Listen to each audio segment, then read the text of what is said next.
And thanks for tuning in to Morning Live. Now, last week, Public Works Minister Thulas Nxesi revealed a plan to revamp some of the government buildings, including the parliamentary precinct, villages and other assets under the care of the department. In his written response to a parliamentary question, the minister issued a document with buildings and amounts allocated for the renovations on ministerial houses, improvements and also maintenance. And while the minister's document is only a breakdown of the figures to be spent, media reports over the weekend said that the budget allocation for these renovations is in the region of 750 million rand. Now, Jacob Maroga is the head of property management and trading entity in the Department of Public Works, and he's here to discuss this with us. Thanks so much for coming through to provide some clarity here. Thank you and good morning. Let's start with the criticism and the outrage that followed this revelation in the Sunday papers. People are asking, why are we splurging on something that seems to be neither here nor there at a time when the government is asking us as citizens to tighten our belts? It's not a splurge, and I think the context is important. Public Works is responsible for the entire accommodation of government, 80,000 facilities where national departments, offices, police stations, courts are constructed, maintained or refurbished. So the prestige portfolio is just part of it. It's the responsibility of Public Works to provide that accommodation. And as part of that, one important thing I think 25 years into democracy that we must really talk about is having constructed facilities. How do you maintain them to keep the value, to keep them up to safety standard, and to make sure they continue to serve the purpose they're built for? So this is just part of the ongoing management of our property. So the list, I think, has been provided. It talks to the prestige portfolio. It's not only ministerial houses. It is Parliament, it is Union Building, it is the parliamentary village in Cape Town that houses all of our MPs when they're in Cape Town. So it's a bigger portfolio than just ministers' houses. And that's the point, isn't it? When our leaders, the ones who are responsible for actually leading this country, for making laws and the like, because these would include, I suppose, the houses of the Chief Justice, etc. Of course. In this prestige portfolio. Yes. These are the people who are responsible for telling us that, you know, this country is going through a rough time.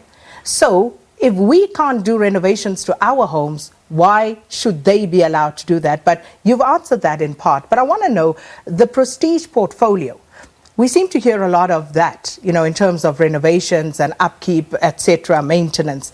What about the other government properties? Because this is happening once again at a time when you have, for example, last year, we spoke about the Bank of Lisbon building where government employees are housed, and there are several others like that that have been named that are not fit for occupation, and yet we don't see the Department of Public Works coming out and dealing with those issues as regularly as we hear the prestige portfolio. Well, you may not see us. The prestige, I think, attracts attention, but you may not see us. But over the entire population of our facilities, we have about 3,000 projects that addresses the issues of safety, the issues of suitability, and also the construction of new infrastructure. I mean, in line with making sure that infrastructure is accessible to citizens, we built new courts, we built new police stations, and in the broader public works sector, in the provinces, we built new hospitals, new schools. They don't attract that much attention, but we go ahead and do that. And I think the issues of the Lisbon incident, I think, has also brought a big issue, maintenance for our public infrastructure. So at Public Works, over the entire population, we spend about 26 billion in our portfolio addressing the issues of maintenance. It is still not enough. How much? 26 billion.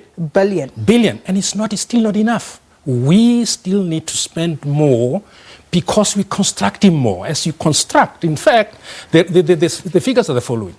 For every 1 rand that you spend in constructing a facility, you must actually budget 6 rand over its lifetime for maintenance and operation. And we are not spending that. So hence, We have these issues of dilapidated buildings, unsafe building. We must make sure that we address those issues as well. You see, and these are some of the things that really gets questioned. Because if you go to government buildings, in the main, the new buildings, the new facilities, they are fantastic by all, accounts. And they really are state of the art. But when it comes to the maintenance and upkeep of the older facilities, you don't seem to be doing very well in that regard because, and I promise you, if we put this out to our viewers right now, they will tell you these properties are run down, they're just a mess. Yeah, look, by and large, the issues of maintenance, you're correct. I mean, this is the point I'm making, that we construct, but we need to now do what is called asset life cycle management. That's, you make sure that you maintain to the extent of the investment in the initial asset. We spend $1 billion in a court, you must make sure that because you spend that $1 billion, the asset life cycle cost reflects that. But what about the properties that you already have? Of course, the same thing happens. I mean, we must make sure that we maintain the ones that we have. We must make sure that we refurbish the ones that need to be refurbished. We renew, and hence this issue about refurbishment. So, the issue about the splurge, it is not new additional cost. It's something that's embedded in our departmental budget. It's allocated. Over and above that, I think we need to be mindful of the fiscal constraint that we have and make sure that every rent we spend, we can justify its effectiveness. I'm glad you raised that because let's just do some fact checking in this regard. So when the article talks about 750 million rand, give or take a little, this is just short of R1 billion that we are told is being budgeted. Is that correct? Yes. No, the 730 includes other things which are multi-year projects. Like, for instance, in there's a 5-year facilities management and maintenance of the parliamentary villages. And again, its maintenance is multi-year.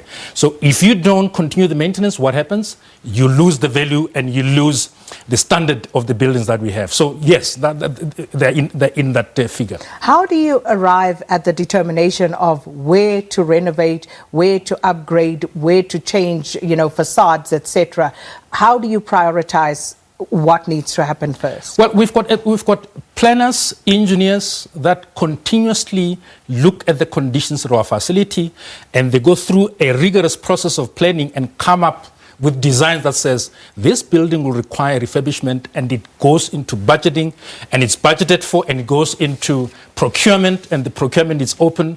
It's according to the government processes of procurement. It's competitive, and there are structures that make sure that everything is done efficiently. So it's not one person deciding on his own. It's a process of government to come to the point of budgeting and planning to make sure that the facilities that we manage are maintained correctly.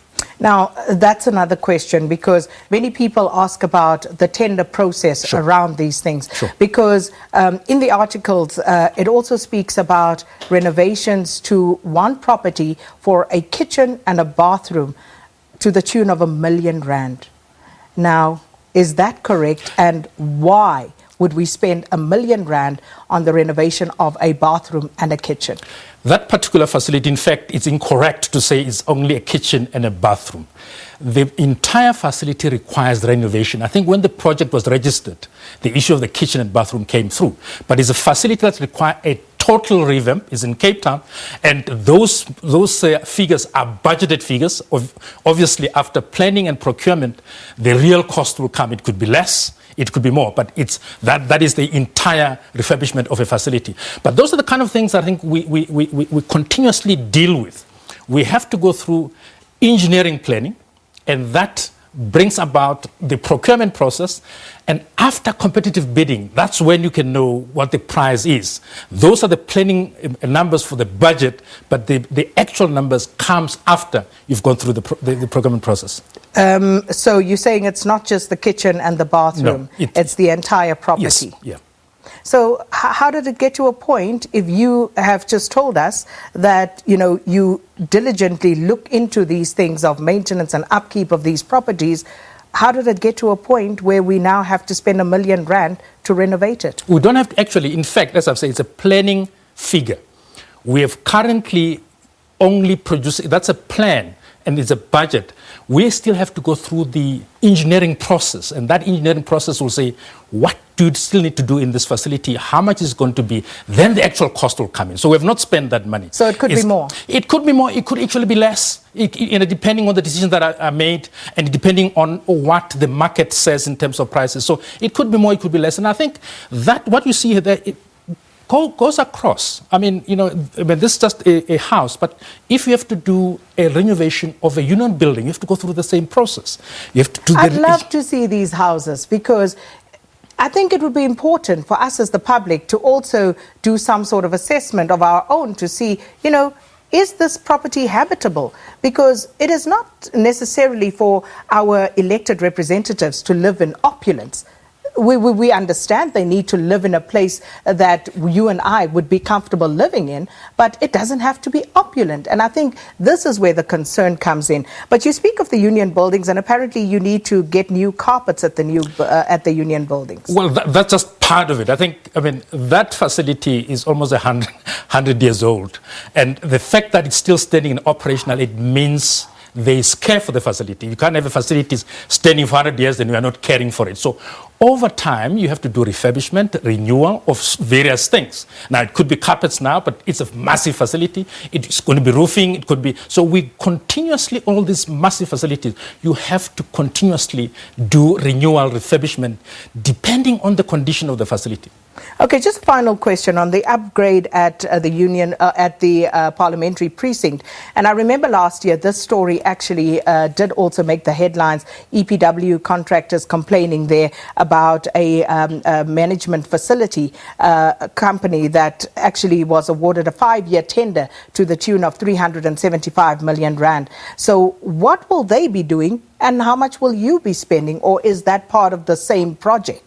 Yeah, it's part of the same project. I think some of these big facilities, which has got lots of technical aspects, lifts, air conditioning, generators, require a company, professional company that is resident in that building to provide ongoing facilities management. So we award multi-year contracts so that anytime anything happens, there is a quick response and there's a professional response. So we are covering now, we're beginning to increase facilities that have what is called total facilities management. Is the parliamentary precincts, is the union building, and there are many other buildings. I mean, we've got buildings that are worth 2 billion, one building. Now, for that building to make sure you maintain its value, you maintain its usability, you have to have a professional outfit that's got all the services that can maintain and manage that building. So that's just part of maintaining properties of the state. And we're out of time, but just a final question. In addition to that 375 million rand, will you as a department still be spending more money on the parliamentary precinct? Well, if the condition assessment says there's an upgrade here, we will consider that and invest to continue to keep the value and the functionality of the facility.